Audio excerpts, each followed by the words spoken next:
Hola, buenas tardes, buenas noches, casi. Cada vez es menos oscuro, ¿eh? Hoy tenemos a Esther del TOC, que nos hablará un poco del asma, alergias respiratorias y qué alimentación debemos seguir para que esta sintomatología baje o se cure. Esther es enfermera, dietista y técnico superior en medicina china. Trabaja en el Instituto CUAP, que ya nos hizo Joan Vidal-Jové una charla el año pasado sobre oncología.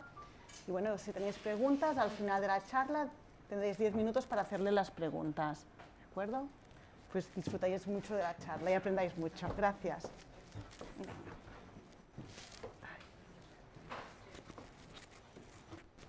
Vale, vamos a ello. ¿Me escucháis bien? ¿Sí? Perfecto. Pues como os ha comentado Mireia, yo llevo aproximadamente unos 7-8 años trabajando en el ámbito de la oncología. Desde hace 4 años trabajo en el Instituto CUAP, un instituto referente en medicina y oncología integrativa, donde realmente se considera que la alimentación es o forma parte activa del tratamiento y de la prevención de las enfermedades. Entonces, cuando me propusieron aquí, claro, yo vengo del concepto de que la gente tiene que cambiar la alimentación por obligación, porque le han hecho un diagnóstico y aparte es un diagnóstico de una situación de estrés crítica y están obligados a cambiar la alimentación. Cuando nos dijeron de venir aquí a hablar de alimentación, alergias respiratorias y asma, pensé, ostras, qué guay, porque realmente si conseguimos frenar este tipo de enfermedades no vamos a llegar a enfermedades tan avanzadas como es el cáncer. Y ahora cuando estaba aquí, mientras os ibais colocando, me daba vueltas a la cabeza y pensaba, ¿cuántas personas de las que estáis aquí tenéis o padecéis alergias o asma? ¿Podéis levantar la mano? Molt bé. ¿Y cuántos estáis aquí por algún familiar que padece este tipo de alteración? Bueno, Déu-n'hi-do. Vale, pues a un premio más el hecho de que estéis aquí y queráis saber, las personas que lo vivís propiamente y los que queréis ayudar a familiares o conocidos, qué impacto tiene la alimentación en estas dos enfermedades. ¿Qué es lo que vamos a ver? Yo os lo voy a hacer lo más ameno posible, como luego tenemos 10 minutos de preguntas, cualquier cosa que no quede clara. Perdona, ¿puedes girar un poco la pantalla? ¿Això? Que aquí la vemos I tant. enrevesada. Muchas gracias. ¿Qué tal? ¿Mejor? Perfecto. Cualquier pregunta que tengáis, luego en los 10 minutillos finales os lo resuelvo. ¿Qué es lo que vamos a ver hoy aquí? Por una parte, que yo sé que lo sabéis seguro, vamos a explicar un poco qué es una alergia respiratoria y qué es el asma, desde un punto de vista un poco ameno, un poco divertido, pero para que veamos cuáles son las dos claves de esta patología. Así entenderemos cuál es el objetivo nutricional que vamos a perseguir, ¿vale? Vamos a ver cómo influye la alimentación en las diferentes etapas de la vida en esas personas que desarrollan alergia respiratoria o asma. Vamos a ver qué papel tiene la microbiota en todo esto. Vamos a ver un poco si ya me han diagnosticado esta enfermedad, qué puede hacer la alimentación por mí y a qué nivel me va a ayudar la alimentación. Y por último, os voy a explicar 4 claves que nosotros, desde nuestra experiencia clínica, nos sirven para ayudar cuando nos viene un paciente con una alergia respiratoria declarada o con un asma declarado. Vale, cuando hablamos de alergia respiratoria, ¿de qué estamos hablando? Estamos hablando de una respuesta exagerada del sistema inmune frente a un alérgeno. Para que lo sepáis, el término alergia está descrito más o menos desde el año 1900, cuando un señor se le ocurrió decir, ostras, si el cuerpo responde a un agente que teóricamente en otras personas no les provoca ningún tipo de patología, el origen de la alergia no está en el alérgeno, está en el cuerpo, está en cómo funciona ese organismo. Como vosotros sabéis, la alergia tiene 2 fases. La primera fase, cuando esa persona se expone al alérgeno y el sistema inmune de esa persona dice, ostras, a mí esto no me parece normal, no me gusta. ¿Y qué hace? Envía una serie de mensajeros, ¿no? Genera esos anticuerpos que van a circular por el organismo, pero que ya tienen información de que esa sustancia, ese alérgeno, es algo raro. Esos anticuerpos, ¿vale? Estas sustancias, son muy amigas de unas células que seguro que conocéis y os suenan, que se llaman mastocitos. Los mastocitos son los que llevan todos los mediadores que nos desencadenan la sintomatología de la alergia respiratoria. ¿El qué? El picor ocular, los estornudos, el dolor de cuello, la mucosidad, la irritación, etc. ¿Vale? Esta es la primera fase. ¿Cuál es la segunda fase? Cuando esa persona vuelve otra vez a encontrarse con ese alérgeno, ¿qué hacen los anticuerpos? A por ellos, tal cual. Yo he visto que si tengo esto, tengo que responder de esta forma. Con lo cual, directamente, anticuerpos activan mastocitos, patapam, aparece toda la sintomatología de la alergia respiratoria. ¿Sí? ¿Qué pasa con el asma?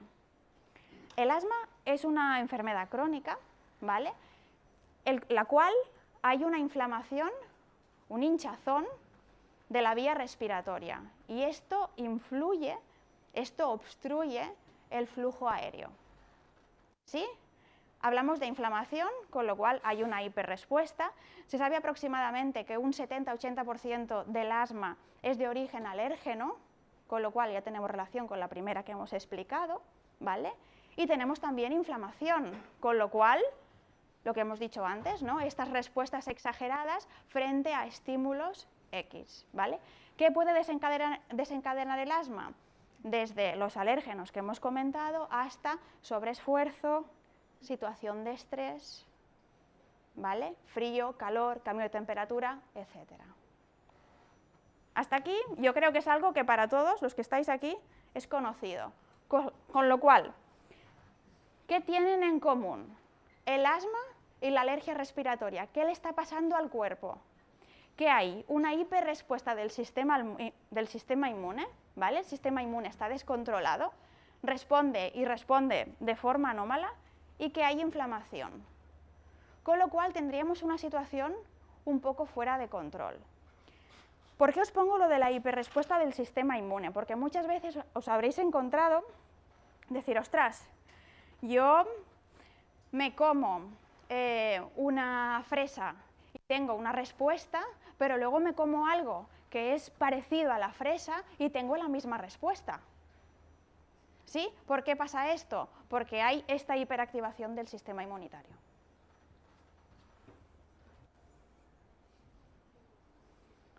Vale, hasta aquí lo tenemos claro. Este es el punto 1, la base.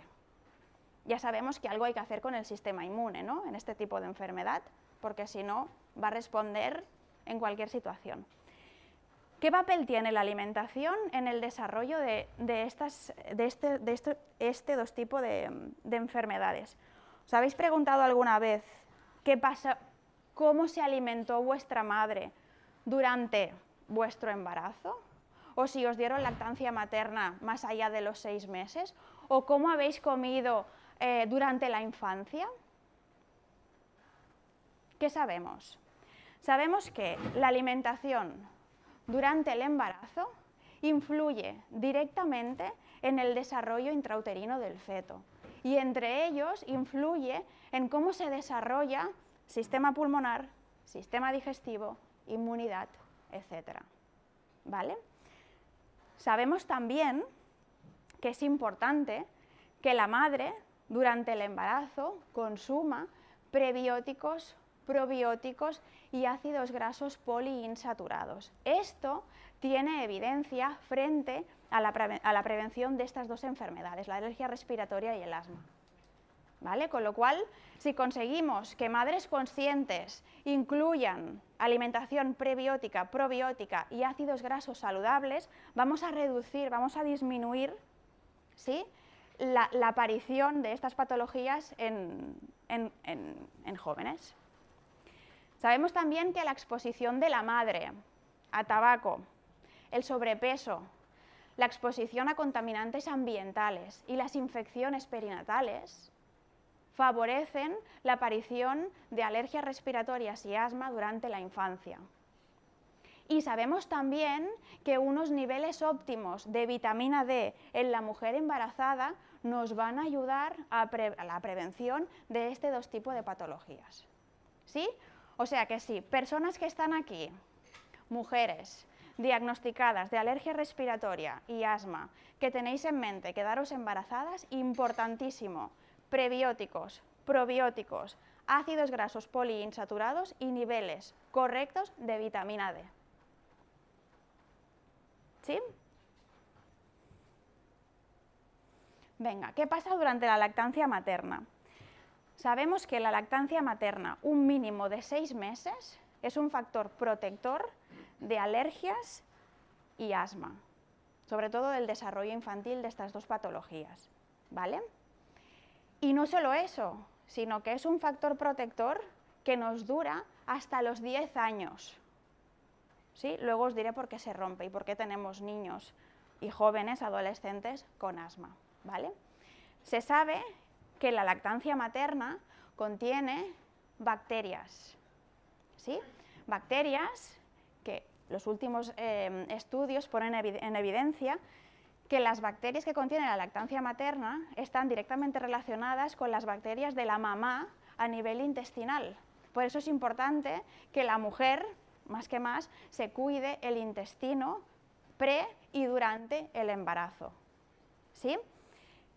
Estas bacterias que están en la lactancia materna son las que van a colonizar el intestino del bebé, con lo cual le van a ayudar a desarrollar su sistema inmune y lo van a proteger y le van a ayudar frente al desarrollo de los dos tipos de patologías que estamos hablando aquí.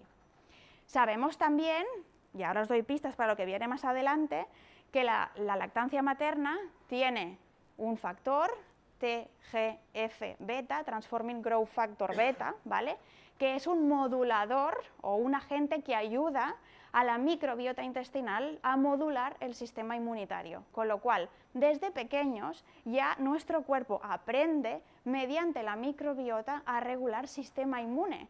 Si yo tengo una hiperrespuesta, como hemos visto antes, que era uno de los factores clave de la alergia y del asma, ¿dónde me tendré que ir a regular la inmunidad? ¿O qué me va a ayudar a regular la inmunidad? La microbiota. ¿Sí?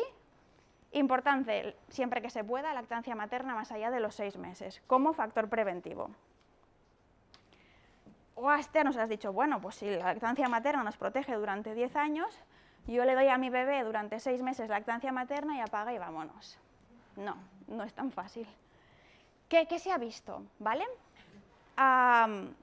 En niños y en jóvenes, ¿sí?, la introducción prematura de alimentos procesados, alimentos precocinados, ¿sí?, alimentos con aditivos, con conservantes, con colorantes, con edulcorantes, promueve el inicio temprano de estas dos patologías respiratorias, o sea, que nos tira por tierra lo que puede hacer la lactancia materna. ¿Sí? ¿Cómo deberíamos alimentar a niños y adolescentes para conseguir que su sistema inmune esté ok y prevenir estas dos patologías? Importantísimo, las verduras, las hortalizas, las frutas y los tubérculos. ¿Por qué? Porque, entre otras cosas muy beneficiosas, son ricos en vitamina C, ¿vale?, que es uno de los factores protectores frente a estas dos enfermedades. ¿Sí?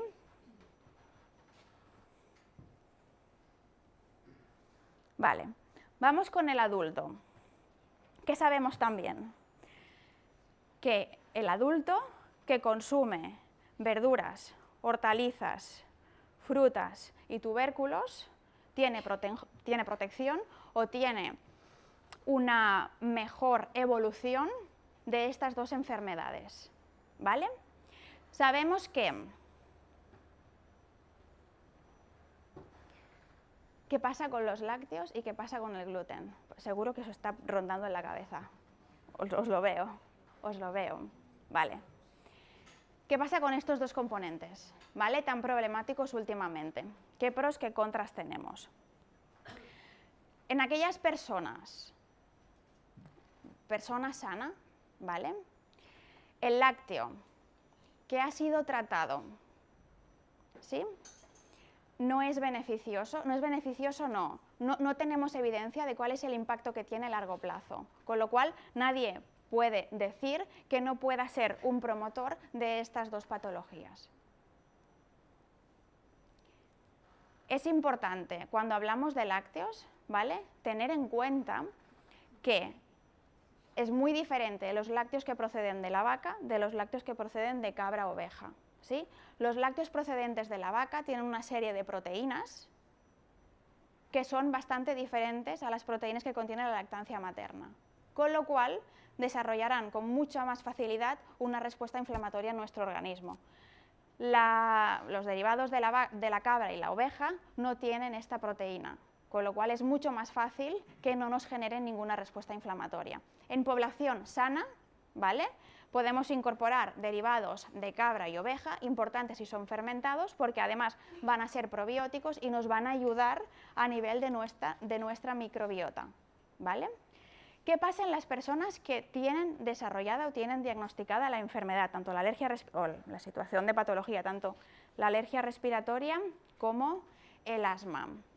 Hay una publicación, yo creo que no más allá del año 2010, de dos investigadores americanos que vieron que la incorporación de derivados lácteos, independientemente del animal, en personas diagnosticadas de alergia y asma, que ya suponemos que su sistema digestivo no está en buenas condiciones, que tienen seguramente una hiperpermeabilidad intestinal, ¿sí?, la proteína de estos lácteos es capaz de pasar la barrera intestinal y generar una mayor respuesta inflamatoria, con lo cual están totalmente a favor de que los lácteos, en este caso, sí van a generar más mucosidad, más sintomatología, etc. Recomendaciones nuestras: cuando tenemos personas que realmente son diagnosticadas de estas dos patologías, los lácteos quedan totalmente excluidos, ¿sí?, hasta que consigamos rehabilitar lo que luego veremos que nos interesa rehabilitar, ¿vale? ¿Qué nos pasa con el gluten? Exactamente lo mismo. El gluten va a ser un promotor inflamatorio siempre que el cuerpo esté en las condiciones que hablábamos antes: hiperreactividad del sistema inmune, inflamación, etcétera, etcétera, ¿vale? Con lo cual, personas diagnosticadas de la enfermedad, mientras rehabilitamos sistema inmune, mientras lo ponemos a tono, gluten excluido. Población sana, ¿debe o no debe incorporar el gluten? ¿Vale? Teniendo en cuenta que muchas veces lo hemos consumido de forma inconsciente, porque no, lo han colocado en muchos alimentos y muchas veces sin estar declarado, actualmente lo que solemos recomendar para población sana, y os lo digo entre comillas porque el término sano es algo que lo dejamos aquí, ¿vale?, es el consumo ocasional, ¿vale? Porque yo estoy convencida que muy pocas personas tienen unos niveles de inflamación bajos a día de hoy.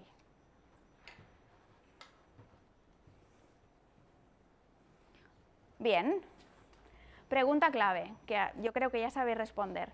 ¿Dónde está el vínculo entre la alimentación y las enfermedades respiratorias? Pues lo encontramos a nivel de la microbiota intestinal, ¿vale? ¿Por qué? La microbiota del organismo, la microbiota, para los que no lo sepáis, es el conjunto de bacterias, hongos, levaduras, virus, parásitos, etcétera, que nosotros tenemos en nuestro organismo. ¿Son positivos? Totalmente, ¿vale? Son un conjunto de microorganismos que trabajan en versión salud, ¿vale?, de forma coordinada para conseguir que nuestro cuerpo esté en óptimas condiciones. Se sabe que la composición microbiana del sistema digestivo y la composición microbiana de todo el organismo, y luego os explico por qué, se desarrollan de la misma manera. Acordaros que hemos dicho que la lactancia materna de los 6 meses tiene un papel importantísimo, ¿vale? Con lo cual, viendo esto, si yo a nivel nutricional quiero ayudar a alguien que tiene una alergia respiratoria o que le han diagnosticado asma, ¿dónde voy a actuar? A nivel de la microbiota. ¿Y cuál es el órgano principal donde la alimentación puede incidir? para trabajar la microbiota intestino? Vale. Microbiota intestino, ¿no? Que es lo que últimamente se oye, se escucha y sabemos. Pero no únicamente está en el intestino. Tenemos microbiota a nivel del sistema urinario, tenemos microbiota en la piel, tenemos microbiota en el aparato genital femenino y tenemos microbiota a nivel respiratorio. ¿Vale? Con lo cual,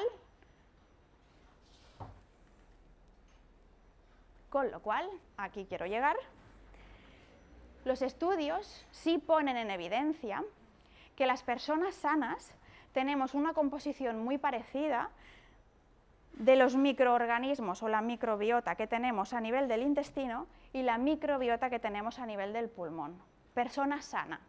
Y se ha visto que en personas diagnosticadas de alergia respiratoria o asma hay un cambio de la composición tanto de la microbiota intestinal como de la microbiota respiratoria. ¿Sí? Con lo cual, vuelvo a hacer hincapié. Si yo quiero ayudar a alguien que ha sido diagnosticado de esto, si soy capaz de modular la microbiota del intestino, voy a ser capaz de regular la microbiota a nivel pulmonar, con el beneficio que esto comporta. Volvamos para atrás, si yo regulo la microbiota, ¿sí?, soy capaz de regular la capacidad que tiene mi organismo para activar o mantener en condiciones normales mi sistema inmune.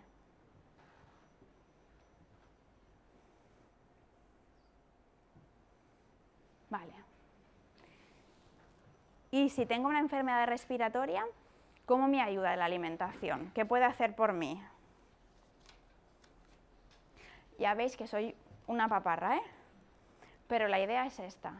Si yo soy capaz de actuar y equilibrar sistema digestivo y microbiota intestinal, voy a ser capaz de regular sistema inmune, voy a ser capaz de regular inflamación y con lo cual voy a actuar muy favorablemente a nivel de sintomatología, cosas que lo desencadenan, hiperreactividad de la alergia respiratoria y el asma. De hecho, es muy curioso porque desde que tenemos estos datos nos hemos dado cuenta de forma objetiva que muchas de las personas que presentan alergia y asma, si tú en la historia clínica indagas un poco, no solamente tienen síntomas respiratorios. Hay muchas mujeres que te explican, por ejemplo, candidiasis asociadas, infecciones de orina recurrentes, ¿vale?, urticarias, picores, eczemas, ¿vale? O sea que explican muchos síntomas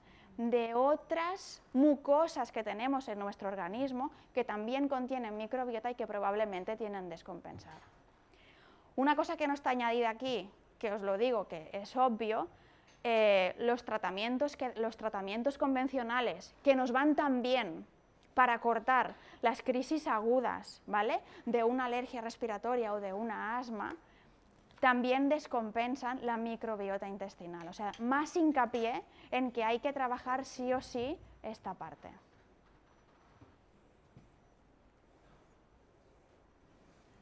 Vale, vámonos a las claves. Las claves, ¿cómo trabajamos nosotros? ¿Y qué puede ayudar a estas personas?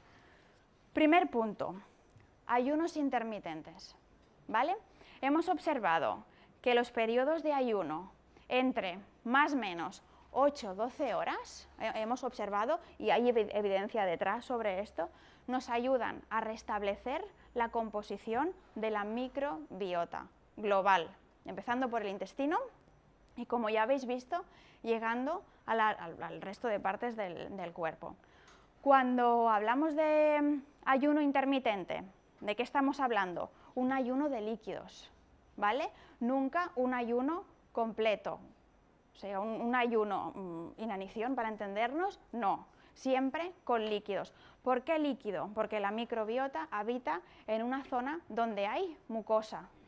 La mucosa, para repararse, para regenerarse, necesita estar hidratada.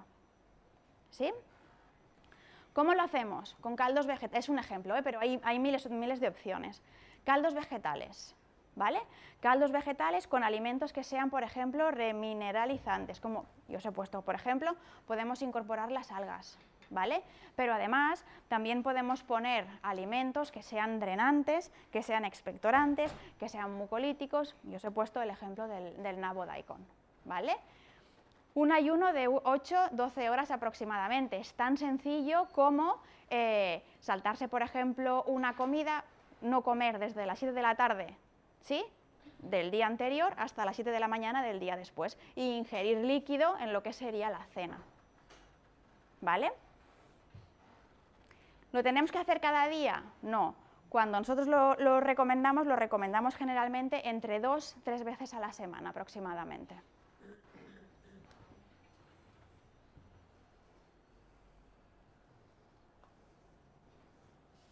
Vale. Si hemos hablado del sistema digestivo, no nos podemos ir de aquí sin prebióticos y probióticos, que es lo importante. Vía nutricional, que es importante. Cuando hablamos de prebióticos, ¿de qué estamos hablando? De aquellos alimentos que son metabolizados por nuestras bacterias a nivel intestinal, que es donde nosotros vamos a incidir, y que nos van a generar una serie de metabolitos que van a ser beneficiosos. Seguro que os suena, los famosos ácidos grasos de cadena corta. Seguro que sí. Son unos componentes que genera la microbiota intestinal y que nos ayudan a regular la inflamación. ¿Qué hemos dicho antes? ¿Qué le pasa al sistema inmune en un caso de alergia? Hiperreactividad e inflamación. Si yo consumo alimentos prebióticos, estaré ayudando a regular mis mecanismos inflamatorios, con lo cual voy por buen camino. Cuando hablamos de prebióticos, por ejemplo, ¿de qué estamos hablando? Aquí os he puesto, ¿no? Las verduras, por ejemplo, la cebolla, el puerro, el hinojo, que es importante tener en cuenta de este tipo de alimentos. Contienen una fibra llamada fructanos.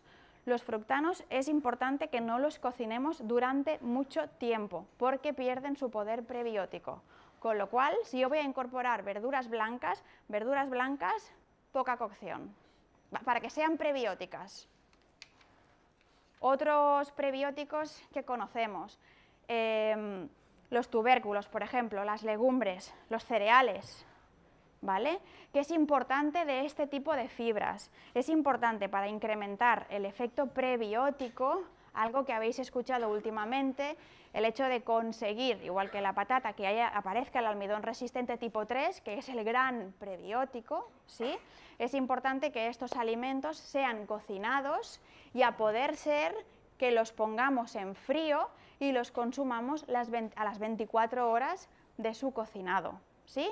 Los hago hoy, los dejo enfriar, los guardo en nevera y los consumo el día siguiente. ¿Esto qué hace? Esto provoca una transformación de la fibra, hace que aparezca este almidón resistente tipo 3 que tiene un efecto prebiótico mucho mayor, ¿vale?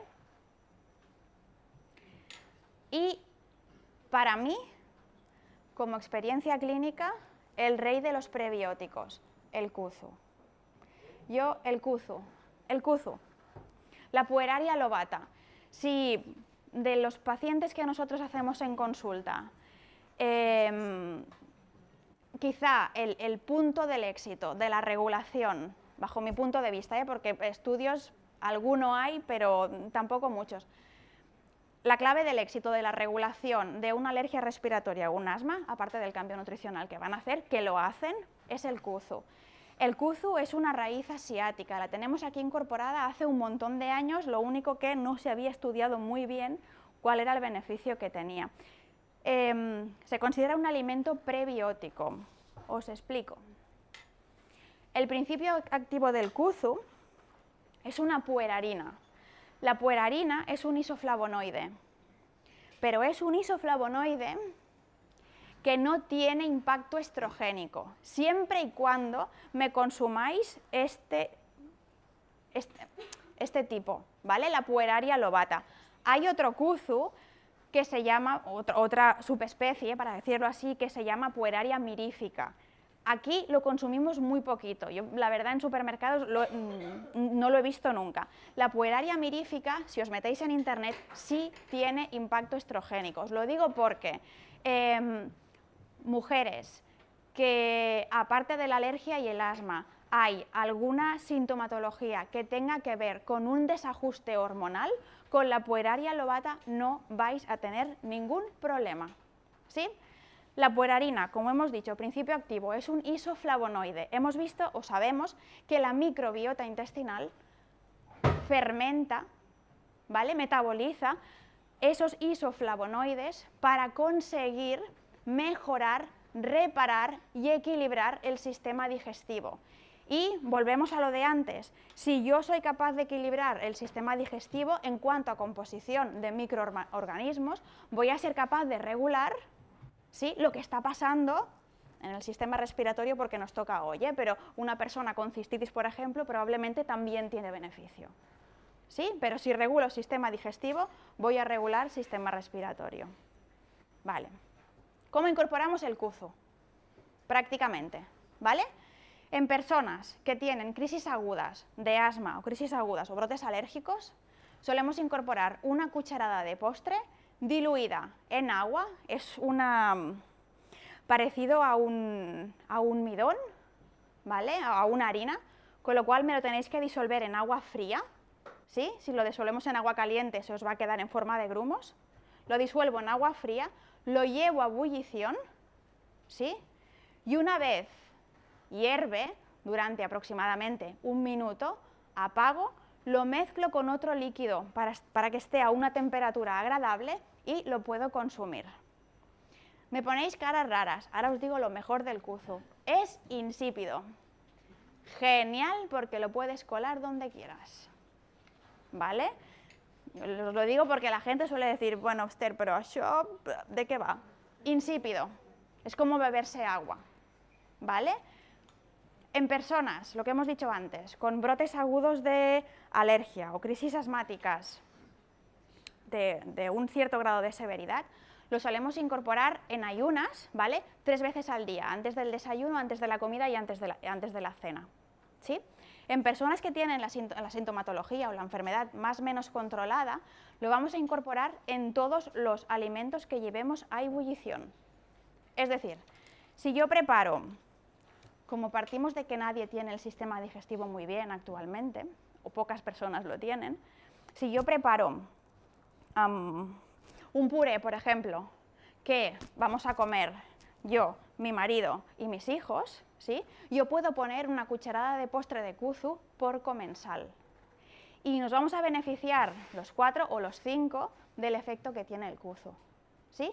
Si voy a poner a hervir, por ejemplo, unos cereales, un arroz integral, voy a poner a hervir para hacer, por ejemplo, una verdura hervida, una cocción corta de las verduras blancas que decíamos antes, lo puedo incorporar también. ¿Vale?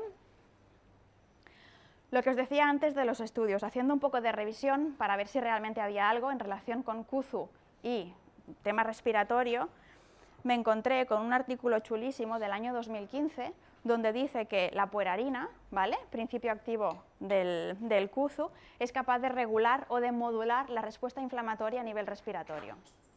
Con lo cual, cada vez tenemos más evidencia de que si regulamos microbiota a nivel intestinal, que es donde tenemos impacto, podemos modular determinadas respuestas orgánicas.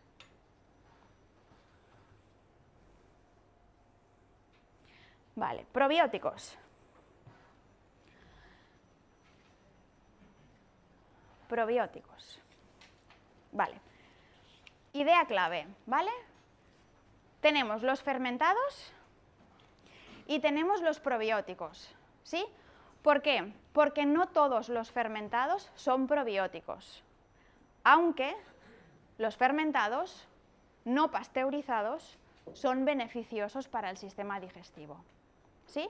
Cuando yo hablo de un fermentado, estoy hablando de un alimento que por el proceso de fermentación, si no se ha pasteurizado, hago hincapié, ¿vale?, contiene, entre otras cosas, ácido láctico. Aquí también os voy a desmitificar algo. Ácido láctico, ácido que mantiene el pH ácido que nosotros tenemos a nivel intestinal. ¿Por qué?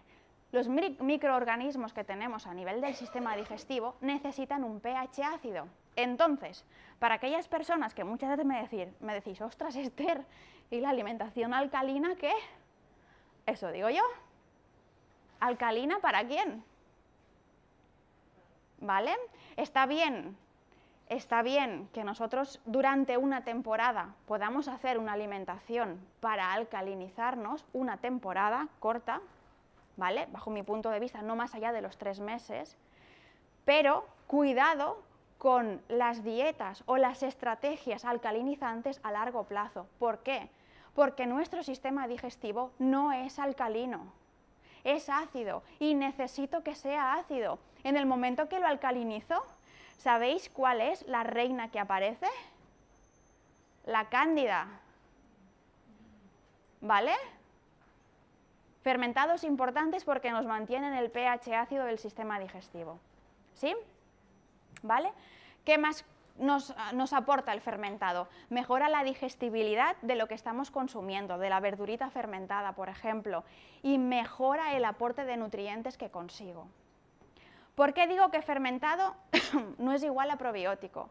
Porque para ser un probiótico yo necesito que tenga bacteria viva, necesito que tenga microorganismo vivo, ¿vale? Entonces sí es probiótico. ¿Vale? Cuando hablo de probióticos, ¿de qué hablo? Yo os pongo 2 ejemplos, pero en el mercado hay un montón, ¿vale? No miréis marcas, pero fijaros en la composición, ¿vale? En la composición podemos ver perfectamente las especies de microorganismos que contienen estas 2 bebidas. Esto sí me está aportando bacteria viva que si yo lo junto con los prebióticos anteriores van a colonizar el sistema digestivo. Otra cosa importante, es tontería atiborrarme a probióticos si yo no consumo prebióticos, porque estas bacterias, tal cual como entran, salen. ¿Sí?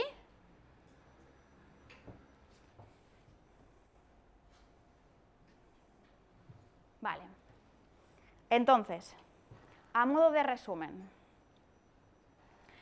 hemos dicho que en una persona que padece o que le han diagnosticado una alergia respiratoria o una asma, es importante que, primero de todo, los lácteos durante la fase de rehabilitación de su microbiota a nivel global los vamos a dejar de lado, ¿vale? Sean de vaca, de cabra o de oveja. Vamos a incorporar verduras, frutas, hortalizas y tubérculos, ¿sí? Porque hemos dicho que son ricos en una serie de vitaminas que nos van a ayudar a mejorar la funcionalidad del sistema inmunitario. Hemos dicho que los cereales derivados del gluten, ¿vale? O que contengan gluten, de momento en fase de rehabilitación lo vamos a dejar de lado, ¿sí? Esa persona puede consumir tranquilamente proteína animal de calidad o proteína vegetal, ¿vale? Proteína vegetal, pienso por ejemplo en las legumbres, que hemos dicho que son prebióticas si hacíamos el paso de consumirlas 24 horas después, ¿vale? Y además, como ahora yo creo que ya tenemos claro, vamos a incorporar alimentos probióticos que yo sé que contienen microorganismos, porque en la etiqueta lo voy a leer, ¿sí? Voy a incorporar fermentados porque tienen ácido láctico, que yo sé que va bien para mi sistema digestivo, porque sé que es ácido. Y tenéis la estrategia del Kuzu, que realmente es, bajo mi punto de vista, el prebiótico que más me ha funcionado o nos ha funcionado para conseguir controlar estas patologías. ¿Sí? Molt bé.